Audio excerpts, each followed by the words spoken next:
In this week's video, I take an unwanted dated console table and turn it into a beautiful trendy boho piece, complete with the faux bone inlay style that we are seeing everywhere. This piece definitely had some challenges to it, not so much in the first half, that was pretty straightforward, more in the stenciling portion when I was trying to replicate that bone inlay look that I was going for. Definitely encountered some stenciling issues, so make sure you watch the video all the way through to see kind of what the issues were and how I solved them. Here's what the console table looked like when I started. I picked this up for $25 at a neighborhood yard sale. Now, when I first looked at this, it was pretty obvious to me that it's not, an expensive piece of furniture, but I thought it was a great size and had a lot of potential, especially those little corner, cutouts really inspired me. And I immediately saw this as a boho style, table, and that's why I took it in that direction. So first things first, I'm going to take off all the hardware, take out the drawers, and clean the whole piece like I would any other piece. I'm definitely not going to be reusing this hardware, but I do save all of my hardware because you just never know when it might be exactly what you need for another piece. So I'm just going to put it in the Ziploc bag for now. And you'll see later on I do fill in these holes because I am going to be picking out some new knobs for these drawers. Before I get to cleaning, I did have to remove this sticker on the bottom shelf. This is something I'm very familiar with, having a toddler daughter myself. So I just took some sticky adhesive remover and scrape that off first. And now I'm just wiping down the whole piece with my TSB degreaser. Make sure no matter what degreaser you use to clean the furniture with, if you're redoing furniture, make sure that you use clean water to wipe all the residue off before you proceed with the next step.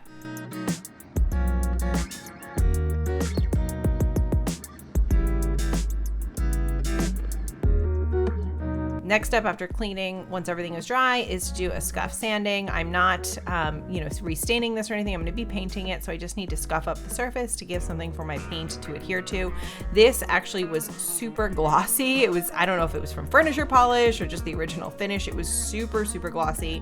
So I had originally started with, I think it was 220, and I had to switch to a 180 just because it wasn't scratching the surface at all.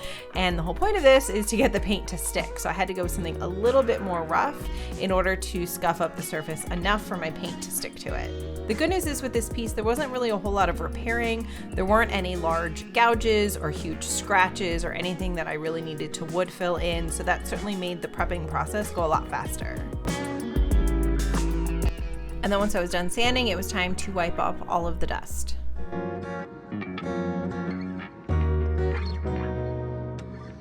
As I mentioned, there were no major repairs to be made, but I do plan on changing out the hardware and I plan on doing just a single knob. So I had to fill in these holes and I'm just using a lightweight wood filler for this.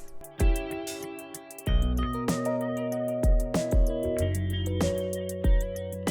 then once it was dry, I just sanded it all smooth.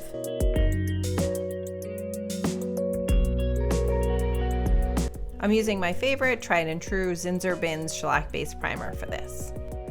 Now you may have noticed I said earlier that there weren't really any major repairs for this, and there weren't. You might have noticed in that last shot a couple of areas on the top that looked like they may have been repaired, and they were. I did have the wood filler out and there were a couple of scratches and dings that I filled in, but honestly they weren't really necessary and they weren't major. The only reason I did them is because I had the wood filler out. Otherwise I would have just left them. I'm applying the primer with a microfiber roller, and then you'll see a couple spots I do with just a foam brush just to make sure it gets in all of the areas, and I did a total of 2 coats of primer. Now you'll see when I show you the color I'm painting this that I'm actually doing it a darker color, so you might be wondering why exactly I am priming, and for a couple of reasons. Number one, the piece was so glossy and shiny, I was kind of worried about the paint adhering properly, and I wanted to make sure that I provided some longevity to this piece. So the primer has a lot better adhesion than just regular paint, and then the paint will have great adhesion to this primer. But the other reason is I do plan on doing the stencil over the dark color, and the stencil is going to be a white or like a light cream color. And if there is any bleed through on the piece through the paint, there is a very small chance it could bleed through where I was stenciling as well. It's very unlikely, but again, if I'm already, taking the time to make sure that this piece really has some longevity to it and durability, I don't mind priming even if it's going to be a dark color, because I just feel like everything is better with primer. Before painting, I did go over the entire surface with a 220 sanding block just to make sure it was nice and smooth. And then I blew all the dust off with my air compressor. Today I'm using Fusion mineral paint in the color Ash. This is actually the first time I'm using the Fusion mineral paint, and while I do know that it does paint on really beautiful with a brush, it was such a nice day, I decided I was going to use my sprayer again. I had such great results on the green dresser I did in the last video. I wanted to get a nice, smooth, even coverage on this piece as well. And because I'm still learning with my sprayer, of course, I tested it out and had to adjust the settings a little bit in order to get the coverage I was looking for. Now, as mentioned in my last video, I'm new to using a sprayer, so I am still learning a lot with it. You might watch this if you are an experienced, paint sprayer, somebody who's worked with these guns quite frequently, and think that I'm maybe putting on too light of a coat, but I'm still very nervous with it, and I don't want to go on too heavy and have drips, so I kind of look at it like the same as you would, spraying with a can of spray paint. It's better to go with several light coats and sprays as opposed to laying it on too thick. So here you can see it's a little streaky, but don't worry, once I do my final coat, it goes on a lot more even and you can't even tell.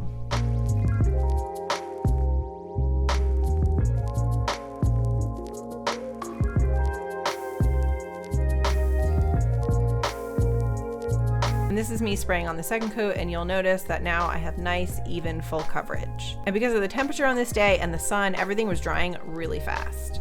So I was able to get full coverage with 2 coats.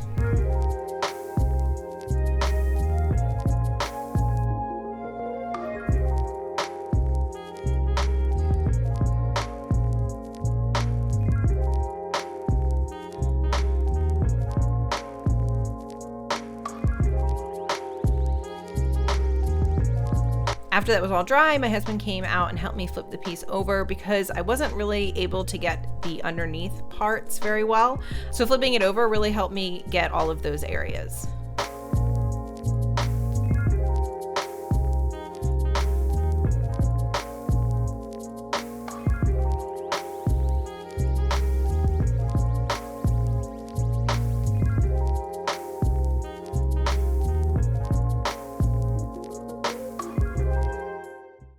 Now that the table has been painted, it is ready for the exciting and nervous part, because I'm a little nervous, is stenciling. As far as the stencils go, I didn't have any stencils to begin with. I thought maybe I would make some on my Cricut. I have a Cricut maker that I'm still trying to get used to. So I thought maybe I would make them on there. And then I paused for a second, jumped on the computer and did some quick searching, and I actually found a company called Cutting Edge Stencils. Since I'm new to stenciling, I've never heard of this company before. They're probably really big. A lot of you out there have probably heard of them. But they actually had pretty much exactly what I had envisioned as a stencil pack, which is great. So I chose the Indian Inlay Furniture Stencil, and it comes with, I think, 5 different stencils in the pack, and this is the look I'm going for. And it was so cute when they sent the package. I got full instruction set on how to stencil, how to paint, how to prep for paint, all that kind of stuff. So that was great. I actually read the whole thing. I'm quite the nerd. They sent me a 15% off coupon. And then they also sent through 3 cute little free samples of stencils. We got an arrow, a dolphin, and a little heart. So I'll probably use those with my daughter. She'll love that. And then as far as the paint goes, a lot of research I had found online said, acrylic paints or really any paint. I already had chalk paint on hand. I actually think I'm going to go with cotton white. We're just going to play around. I've never done stenciling like this. Last time I stenciled anything, I don't know, I was probably a kid. This is all sort of a learning process for me as well, but I'm really excited to see how it turns out. So I started by testing out the hack that I saw online using some removable, repositionable adhesive to try to get your stencil to lay flat to see if I could reduce bleeding with it. It did work pretty well, not as well as I had hoped. I may be laying the paint on too thick. I also realized that it left some sticky residue behind, which is not ideal. That's the first one I did. Second with the roller, first time with the sponge, and then this was the third one I did with the roller, and then I just wanted to see if it was a fluke, so I did a 4th one, and it came out super crisp and clean. Now I don't know if that's because of the wood versus the paint. I hope not, but it looks like I've got it down. So now I'm gonna do this on the actual piece.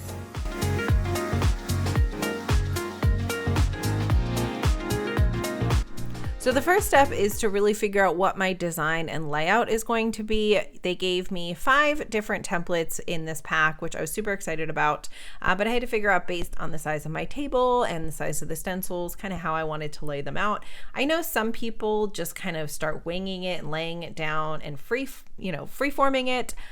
I don't really work that way. I'm a little bit more methodical. So my first step really was to kind of create a grid and figure out how many stencils, across and up and down I wanted to do to create the design that way. It's just the way my brain works. And then once I figured out kind of what my pattern was going to be, I was able to lay down my first piece, and I was nervous. I was so nervous. I did not want to mess it up. I did make a mistake here. Let me know if you saw it before I lifted this piece. I left a piece of the border on that I shouldn't have, but that's okay. I digress, and I continued with creating this border.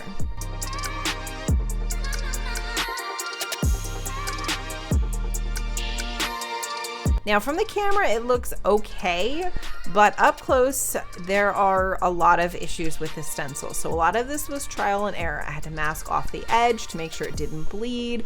I was losing a lot of the little tiny details in the stencil. I just don't know if I was putting on too much paint or if it was the roller specifically. Some came out really nice, like you can see there, that's nice and clean. But as I pan across, you're gonna see it kind of gets worse and worse, and the lines are so blurry and not crisp at all. Now I get that this is, sort of the look. It's going to be a little bit irregular, but for me, I just didn't love how that was coming out. So the next step was I wanted to test more of the organic shapes with the leaves and the flowers and see how that came out. And that actually came out a lot better. I don't know if it's because it doesn't have as small of details as some of the other ones, but it did come out better. I did have a little bit of residue and extra paint that I'm hurrying up and trying just to wipe off so that I don't have to paint over it. But I was a little bit happier with the way this one came out. So I went ahead and did it a few more times. I then decided I was gonna move on and see kind of what happened with the stencils on the drawer. So I repeated the same process. I used the stencils, I taped off with painter's tape anywhere I didn't want the paint to go, and I rolled it on, and it was terrible. It bled so bad. Again, I have no idea if it's just because of this design and the small details. It bled a lot. I was really not happy with how this was turning out. And for some reason, I still continued to move on and do the other 2 drawers. I don't know why. But I couldn't leave it like this. I decided I was going to take a small artist brush and see if I could take some of my original ash gray color and fix this stencil, crisp up the lines and add back some of those details that I had lost, and see if I could just do it by hand, how long that was going to take, and whether or not that was actually going to work. I used painter's tape here to help me create a nice crisp line while I painted in all of the overpaint, I guess I'll call it, from my stencil. Now, while I love how this came out, this is actually an extremely tedious and time-consuming process. I did have to repeat this on all 3 drawers since I had done the same border on all 3 drawers. In the end, it came out great, but this is definitely not going to be a viable way to finish off the rest of the stenciling on this piece. It's just going to take me way too long, and I don't have that kind of time.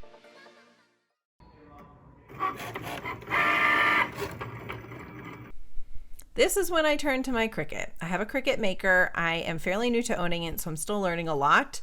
But what I did have was a ton of stenciling paper that I purchased when I first got the Cricut.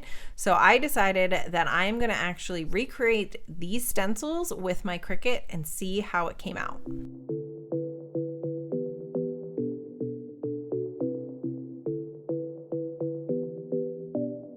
As you can see, the lines are super crisp and you can see all of the detail. I was so excited pulling up this first test one because it came out beautiful. So you might be wondering how I was able to replicate the same stencils in the Cricut. Cricut does not actually have these exact designs in their design space. What I actually did was I scanned in the stencils that I had purchased, and my husband converted them into a vector file for me so that I can then import them into the design space and print them out then with my Cricut. So it was a bit of a process and there was a lot of trial and error, but it ended up working out actually better, because on areas like this on the side of the table where I was going to have to piece together multiple sections of a stencil, with the Cricut stencils I could just cut apart what I needed and stick it on. I can't imagine how I would have figured this out with the harder plastic stencil that I had started with. I have no idea what I would have done on these ends, but now I'm able to sort of customize each section as needed, and you'll see here in a second when I pull it off how beautiful the sides came out. Of course, I had to tape off everywhere there wasn't a stencil in between. A little bit tedious, but totally worth it. You also see that I switched to using a stamping sponge. I just found that was working a lot easier than using the roller. The other great thing about using stencils that I printed with my Cricut is that I could lay down multiple stencils at a time and essentially cover a huge area at once. You'll see here I'm pulling off major sections of stenciling, whereas if I was using the original stencils that I had purchased, I had to do them one at a time, and it would have been way more time consuming. Well, this took a little bit more time to print all the stencils on my Cricut and weed them out and put them on. In the end, I think it saved me some time. Now, for some reason, I didn't get this on camera, but I did top coat the entire piece. I used Varathane's Poly Top Coat in a satin finish. I did 2 coats on the top and bottom shelf and 1 coat on the rest of the piece. And then the last step is to add the hardware.